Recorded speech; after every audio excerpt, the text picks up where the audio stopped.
Greetings, my name is Robert and I'm the owner of Merit Systems International, the developer of the Merit Web Project, and you're watching a special presentation here, an emergency discussion that I believe it's time to have.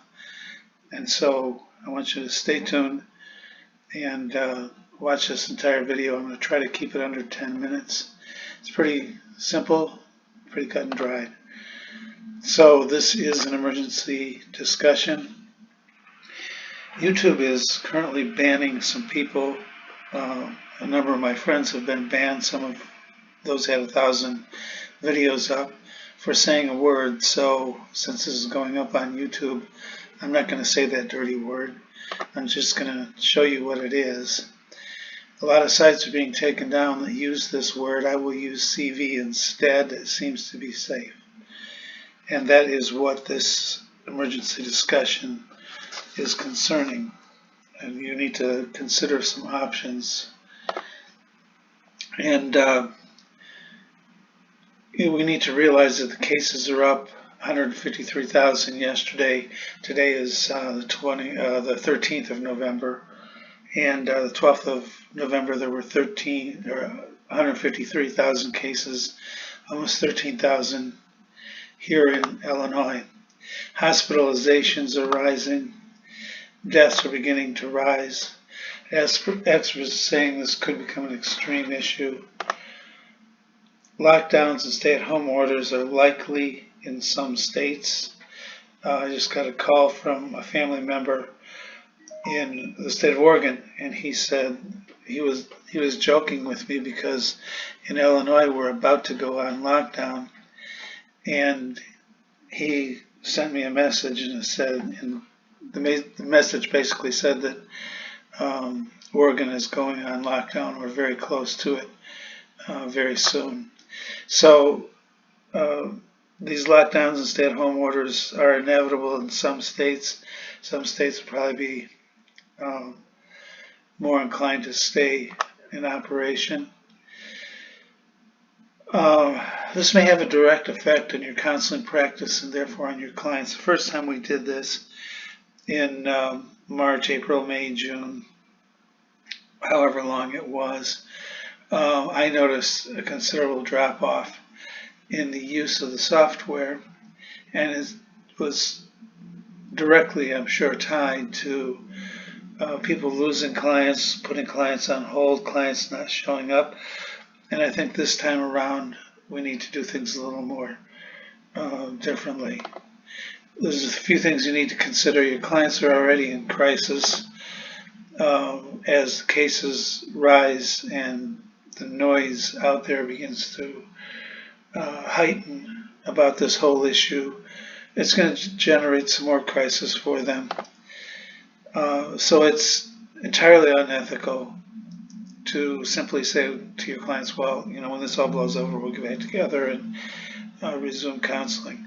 That can't be done. Counseling must continue. It's an essential process. Before it gets real bad, you need to prepare. You need to see this coming. And if you prepare and it doesn't happen, then you're all the better. If you prepare now and it does get really bad, you will have options and your clients will have options. And I'm going to present you with some options here. Discuss these issues with your clients and tell them that cutting off therapy, number one, is not an option. Ask about their preferences for continued treatment based on what we're going to see, and explain each of these options carefully.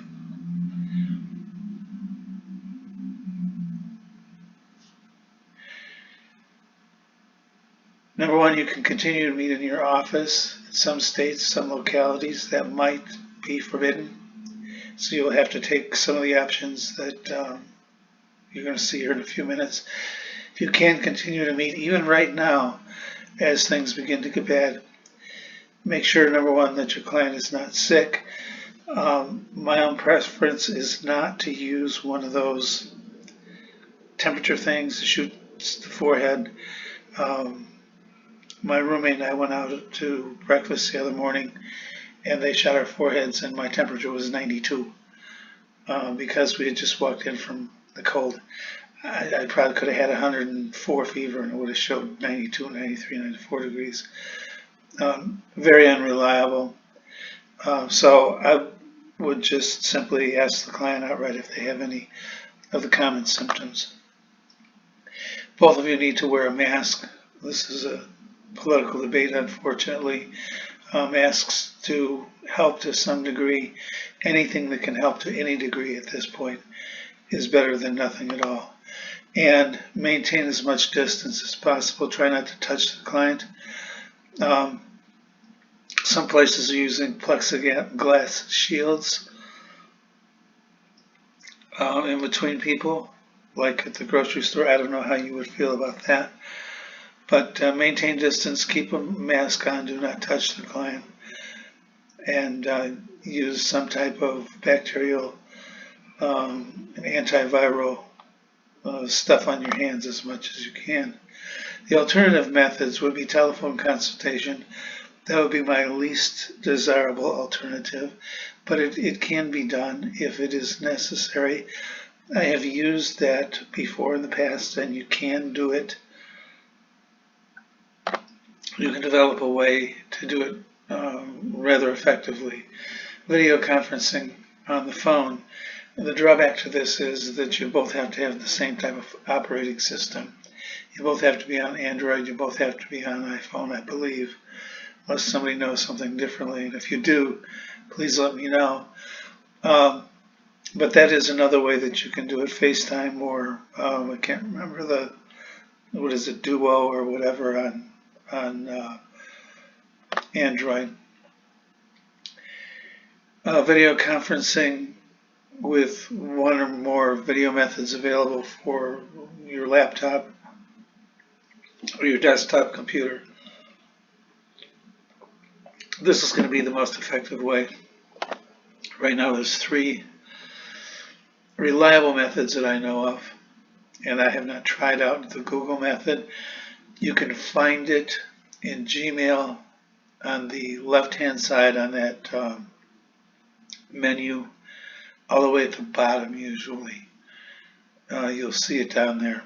It's something that's relatively new, and it does have a fee associated with it. I'm not sure how it connects with the client. You would have to investigate that.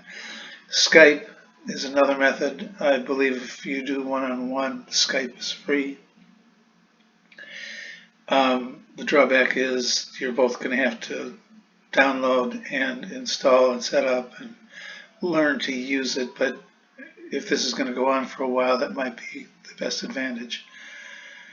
And then Zoom, I don't know exactly how that works. I know there's a fee attached if you have a large number of people. If you're doing one-on-one, I'm not sure, but you should investigate all 3 of these and decide which one is best for you.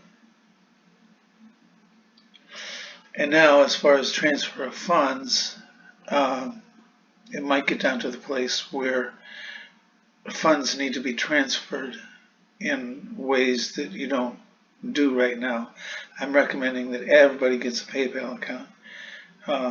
You should do that immediately if you do not currently have one. And on the PayPal site, you will find an application for a debit card for PayPal. And that allows you to use any of the funds deposited without additional banking charges or account transfers. A transfer from a PayPal account to your bank account, I think, is like 4%, and it takes 3 or 4 days. So it's kind of a slow way to get your money. If you have a debit card, it's absolutely instantaneously available, and there is no charge.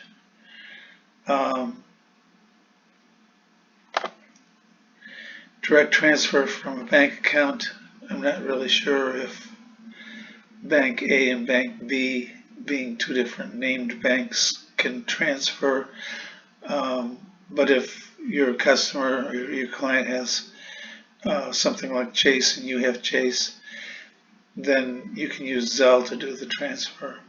So a lot of banks use Zelle, and you might not have to have the same name bank for that to work. I'm encouraging you to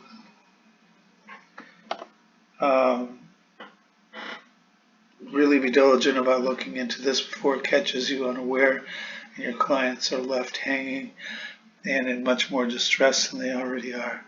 So because we're in this elevated crisis, it's very important to administer quick tests to every client at or a few days before every session.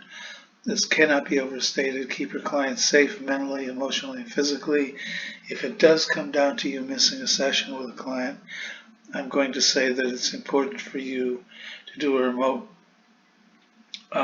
assessment using quick test, even if you're not going to meet with the client, just to make sure that their anxiety or depression levels aren't at 130 and they're in a crisis that you need to attend to. So that's all for now. Do not let these issues go by. Make sure that you think through all of this and figure out exactly how you're going to deal with the issues that may indeed be coming our way. Thanks for watching.